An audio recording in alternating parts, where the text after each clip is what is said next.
Hello అండి, అందరికీ good morning. ఈరోజు నా డైలీ రొటీన్ అయితే మీతో షేర్ చేసుకుంటున్నాను. ఈరోజు అయితే ఫ్రైడే. పొద్దున్నే స్టవ్ అంతా క్లీన్ చేసిన తర్వాత చూడండి పాలు ఎలా పొంగిపోయాయో. ఎప్పుడు అంతే, ఎప్పుడు పొంగకుండా చేద్దాం అనుకుంటాను, కానీ అలాగే ఏదో ఒకటి పొంగుతూనే ఉంటుంది. ఫస్ట్ అయితే పాలు నీళ్ళు మరగబెట్టేసుకున్న తర్వాత ఫస్ట్ అయితే కుక్కర్ పెట్టేసుకున్నాను. పాలు నీళ్ళు మరిగిపోయిన తర్వాత రైస్ అయితే క్యారేజ్కి వరకు వండుతున్నాను, తర్వాత కావలిస్తే వండుతాను అనమాట. కర్రీ అయితే మధ్యాహ్నానికి అందరికీ సరిపడిగా వండేస్తున్నాను. పొద్దున్నే క్యారేజ్ అయినప్పుడు ముందుగా అన్ని కట్ చేసుకొని ఉంచుకుంటే మంచిది, మనకి త్వరగా క్యారేజ్ అయితే రెడీ అయిపోతుంది. నేను ముందుగా కట్ చేసుకున్నాను కదా, ఉల్లిపాయలు, పచ్చిమిరపకాయలు, టమాటాలు, ములక్కాళ్ళు ఇలా కట్ చేసుకొని పక్కన పెట్టుకున్నాను. ఫస్ట్ అయితే కళాయి పెట్టేసుకోవాలి, ఆయిల్ వేసుకొని ములక్కాడ కర్రీ అయితే ఇప్పుడు చూపిస్తున్నాను.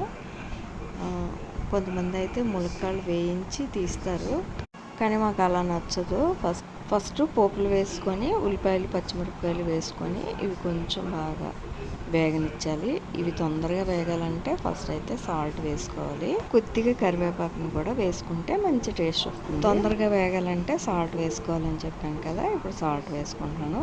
కర్రీకి సరిపడా ఇప్పుడే వేసుకున్నాను. ఉల్లిపాయలు బాగా వేగిన తర్వాత చూసారా కలర్ మారాయి. ఇప్పుడు టమాటాలు కూడా వేసేసుకోవాలి. ఈ టమాటా ముక్కలు బాగా మగ్గే వరకు చిన్న మంట మీద కుక్ చేసుకోవాలి. ఒక పక్క ఈ కర్రీ ఉడుకుతుండేలోగా ఈలోగా కుక్కర్ అయితే విజిల్ వచ్చేసింది. కుక్కర్ దించేసుకున్న తర్వాత మా కోసం టీ అయితే పెట్టుకుంటున్నాము. పొద్దున్నే ఈ టీ పడకపోతే అస్సలు ఎనర్జీ ఉండదు. టీ తాగితే కొద్దిగా ఎనర్జీ అయితే వస్తుంది. నాకు ఇంకా అయితే పొద్దున్నే లేచిన వెంటనే ఎవరైనా టీ ఇస్తే బాగుండు అని అనిపిస్తుంది, కానీ ఎవరో తెచ్చేవరో నేనే పెట్టుకోవాలి. మా వారికి అయితే హార్లిక్స్ కలుపుతున్నాను. మా కోసం అయితే టీ కూడా రెడీ అయిపోయింది. అందులో షుగర్ అయితే వేసుకున్నాను. మరోవైపు అయితే ములంకాడ కర్రీకి ఉడుకుతుంది కదా, టమాటాలు అయితే బాగా మగ్గిపోయాయి కదా.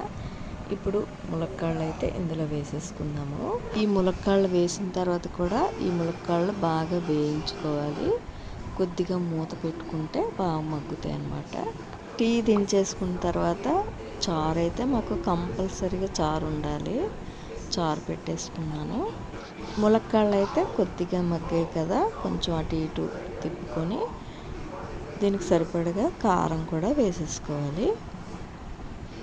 కొద్దిగా వేగనిచ్చాక దీనికి సరిపడగా నీళ్లు వేసుకోవాలి. 2 గ్లాసులు నీళ్ళు వేసుకొని మూత పెట్టేసుకోవాలి. ఒకవైపు చారు మరుగుతుంది కదా, దానికోసం పోపు రెడీ చేసుకుంటున్నాను. చారు తాలింపు పెట్టుకున్నప్పుడు బాగా ఈ పోపులు బాగా ఫ్రై అయిపోయి వేడి మీద ఉండేటప్పుడే వేస్తే ఇలా సౌండ్ రావాలి. వేసినప్పుడు వేస్తే చాలా టేస్ట్గా ఉంటుంది చారు. ఈలోపు అయితే మనకి ములక్కాడ కర్రీ కూడా దగ్గరగా అయిపోయింది. కొద్దిగా నీళ్ళున్న 5 మినిట్స్ వరకు ఉడికించిన తర్వాత మనకి కర్రీ అయితే రెడీ అయిపోతుంది. 5 మినిట్స్ తర్వాత ములక్కాడ కర్రీ అయితే మనకి దగ్గరగా అయిపోయింది. ఇంకా స్టవ్ ఆఫ్ చేసుకోవడమే. ఈ ములక్కాడ ఉడికే టైంలో అయితే సలాడ్ అయితే రెడీ చేసుకున్నాను. ఇవి కట్ చేసుకునే పనులు అయితే ఇప్పటి వరకు ఉన్నాను.